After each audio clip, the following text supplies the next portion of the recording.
Hello, dear students. Myself Ravinder Sharma. Welcome to physics classes. Our today's topic is combination of resistors. Resistors are combined in two ways. First one is resistances in series and the second one is resistances in parallel. So before studying the combination of resistances, पहले हम जो previously पिछले lectures में हमने पढ़ा है कि resistance क्या होते हैं, इनका यूनिट क्या है। सो बच्चों, रेजिस्टर्स ऐसे मटेरियल होते हैं विच ऑफर द अपोजिशन और obstruction for the flow of current. Resistance का जो सिंबल है इस तरह से बनाया जाता है, इसे R से डिनोट किया जाता है और ओम्स लॉ ने हमें बताया था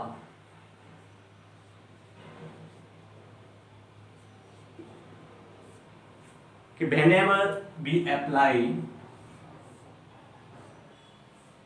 some potential difference across any material or any resistor,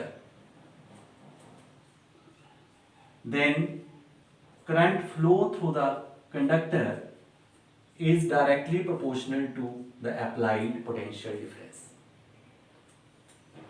और यहाँ पर जो कांस्टेंट ऑफ प्रोपोर्शनैलिटी आती है that is known as resistance.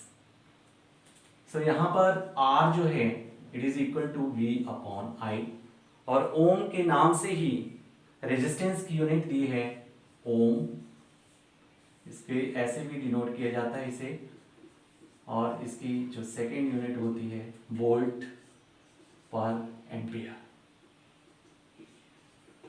This is the SI unit.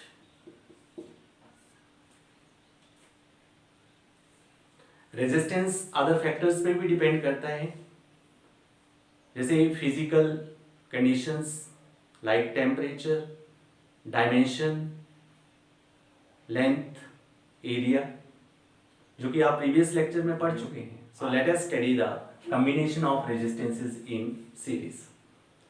अभी आप सीरीज में पढ़ेंगे two or more resistances are said to be connected in series if one end of the resistor is connected to the other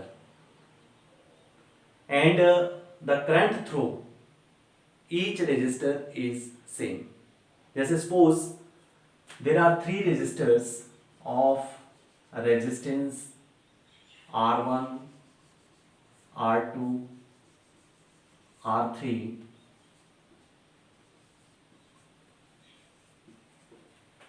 now they are connected in series, then one end of the resistor is connected to the other. Suppose this is the one end, this is the other, they are connected to one another. ये वाला and जो है ये वाला इस and से connect किया, तो हमारे पास ये तीनों रेजिस्टर कैसे हो गए सीरीज में। अब इन तीनों रेजिस्टर्स को हमने एक बैटरी से कनेक्ट किया है जिसका पोटेंशियल डिफरेंस V है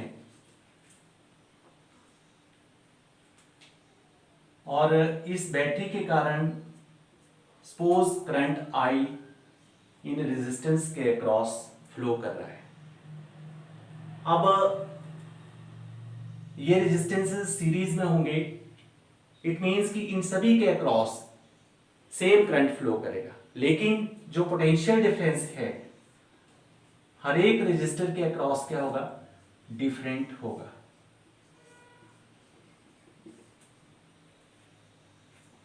जैसे रेजिस्टेंस R1 के अक्रॉस पोटेंशियल डिफरेंस होगा V1, R2 के अक्रॉस V2, R3 के अक्रॉस V3।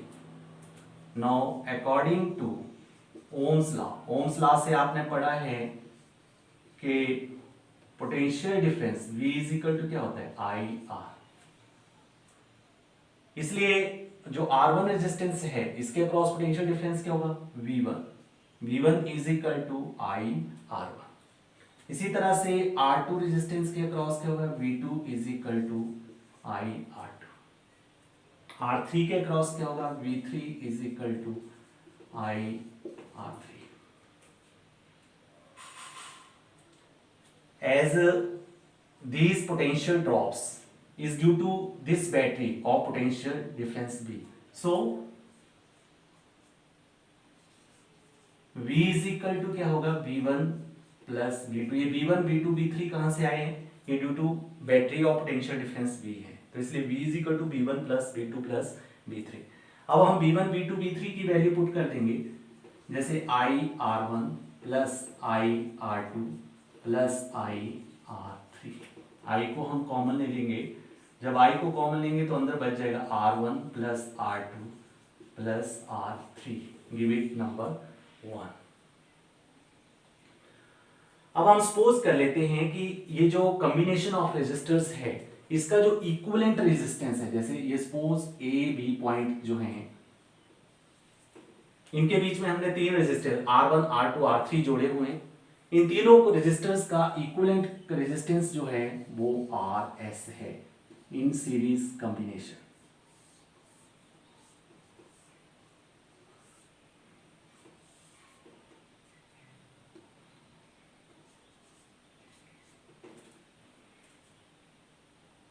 सो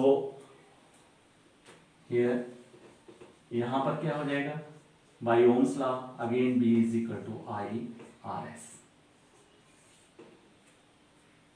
RS क्या है, RS is the effective resistance of the series combination या equivalent resistance of the series combination.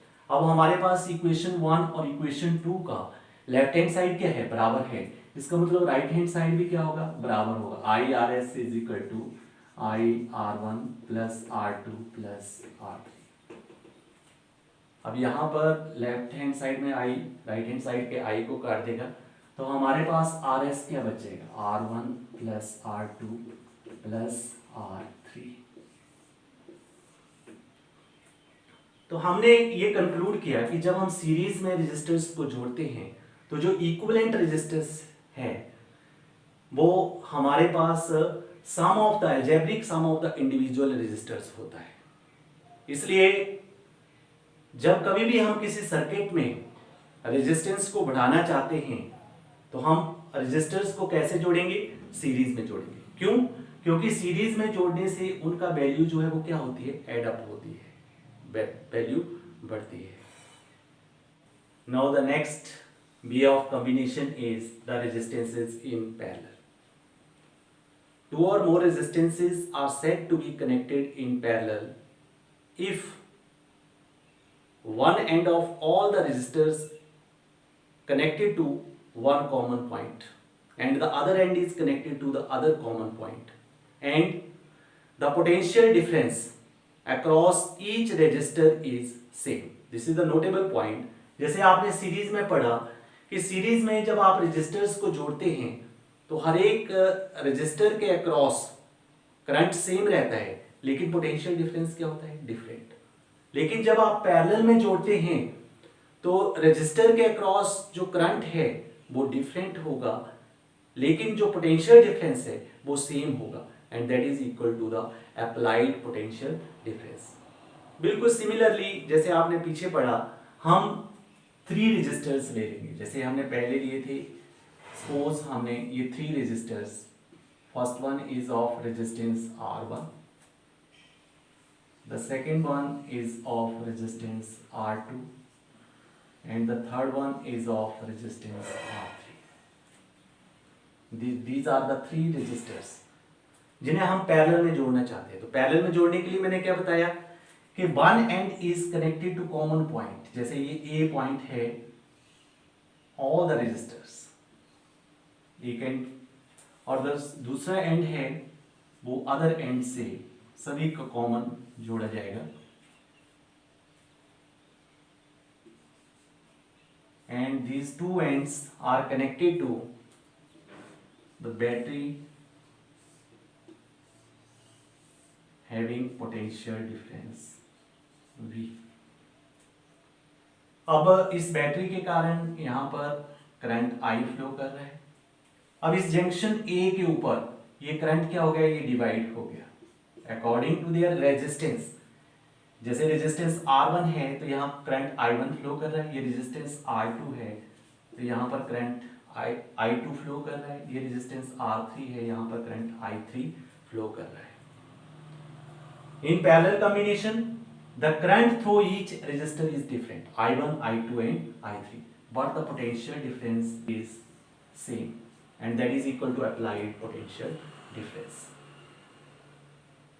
According to Ohm's law, जैसे आपने पीछे किया कि Ohm's law ने हमें बताया है कि पोटेंशियल डिफरेंस क्या होता है, V is equal to IR। अब यहां पर R1 के क्रॉस, R2 के क्रॉस, R3 के cross during parallel combination potential की वैल्यू क्या है, same B, but current is different. I1 R1 में, इसलिए B क्या हो गया, I1 R1। इसी तरह से V2 I2 R2, B3 sorry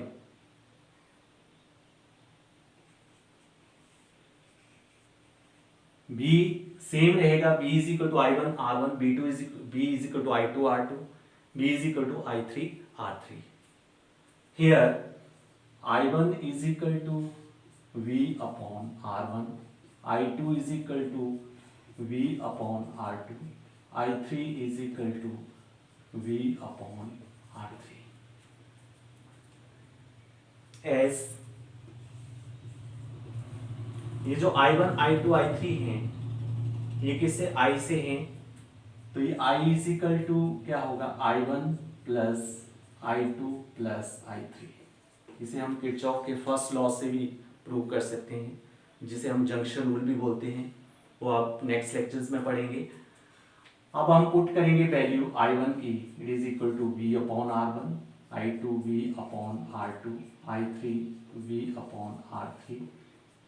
V common आ जाएगा, 1 upon R1 plus 1 upon R2 plus 1 upon R3। इसे हम नंबर 1 दे देंगे। अब ये जो हमारे पास पैरेलल कॉम्बिनेशन है, इसकी हम मान लेते हैं कि जैसे RP जो है वो इक्विवेलेंट रेजिस्टेंस है पैरेलल कॉम्बिनेशन का।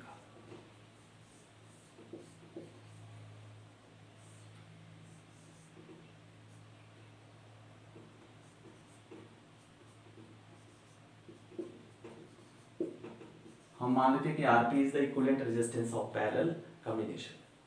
तो ओम्स लॉ से अब क्या होगा, V is equal to I RP। Number 2, इसे हम नंबर 2 नेक्स्ट इसमें दे सकते हैं, I इज इक्वल टू बन जाएगा V upon RP। Number 2, from equations 1 and 2, equation 1 and 2 को हम क्या करेंगे, इक्वेट करेंगे।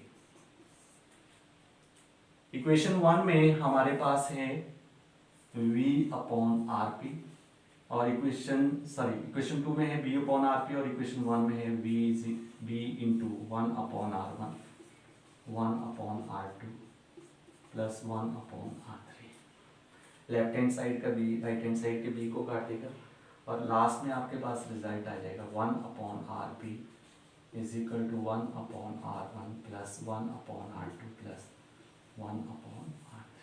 This is the result. So, the reciprocal of the effective resistance in the parallel combination is equal to the sum of the reciprocal of the individual resistance. इसलिए हम resistances को parallel में तब जोड़ते हैं जब हमें जो रेजिस्टेंस चाहिए सर्किट में वो इंडिविजुअल रेजिस्टेंस जो हमने जोड़े हैं उनसे भी कम वैल्यू चाहिए। इट मीन्स कि during parallel combination the effective resistance is the least value end of the applied resistances. So in the last we conclude that whenever we want to increase the value of resistance in the circuit, we want to combine them in series. जब कभी भी हमें large value of resistance चाहिए हो circuit में, तो हम resistors को सीरीज में जोड़ेंगे, और अगर हमें लेस वैल्यू चाहिए हो, जो अप्लाइड रेजिस्टर्स हैं उनसे भी कम वैल्यू चाहिए हो, तो हम रेजिस्टर्स को पैरेलल में जोड़ेंगे। अगर हमारे पास दो रेजिस्टर हैं, एक का रेजिस्टेंस R1 है और दूसरे का रेजिस्टेंस R2 है, उन्हें सीरीज में जोड़ेंगे तो इफेक्टिव रेजिस्टेंस होगा R1 प्लस R2, यानी सम ऑफ द इंडिविजुअल रेजिस्टर्स। आपने पीछे भी देखा 3 रेजिस्टर्स के लिए, और पैरेलल में होगा 1/RP is equal to 1/R1 plus 1/R2। और इसे आप याद रखेंगे कि RP जो है it is R1 R2 upon R1 plus R2। इसे आपने याद रखना है, न्यूमेरिकल्स में नेक्स्ट लेक्चर में हेल्प करेगा आपको। इसे निकालते कैसे हैं, तो ये आपके पास R1 R2 एलसीएम आ जाएगा और इधर R2 प्लस R1 बन जाएगा, लेकिन आपने इसको डायरेक्टली याद रखना है। इसी तरह से अगर आप पैरेलल में 3 रेजिस्टर्स को जोड़ते हैं, सीरीज में तो सिंपली आपने देखा कि RS is equal to R1 plus R2 plus R3, लेकिन पैरेलल में 1/RP 1/R1 plus 1/R2 plus 1/R3, और जो इक्विवेलेंट रेजिस्टेंस है जिसे आपने याद रखना है, जिसे मैं बताना चाह रहा हूँ, ये तो आपने पहले भी पढ़ा, R1 R2 R3 upon R1 plus R2 plus R3, R1 R2 plus R2 R3 plus R3 R1, this is the effective resistance. Next thing जो आपने मेमोराइज करनी है कि जब कभी भी हम रेजिस्टर्स को सीरीज में जोड़ते हैं, सेम करंट होता है, same current across each resistor, same current across each resistor in series, और पैरेलल में same potential difference, same potential difference across each resistor, but the current is different. Thanks and have a nice day.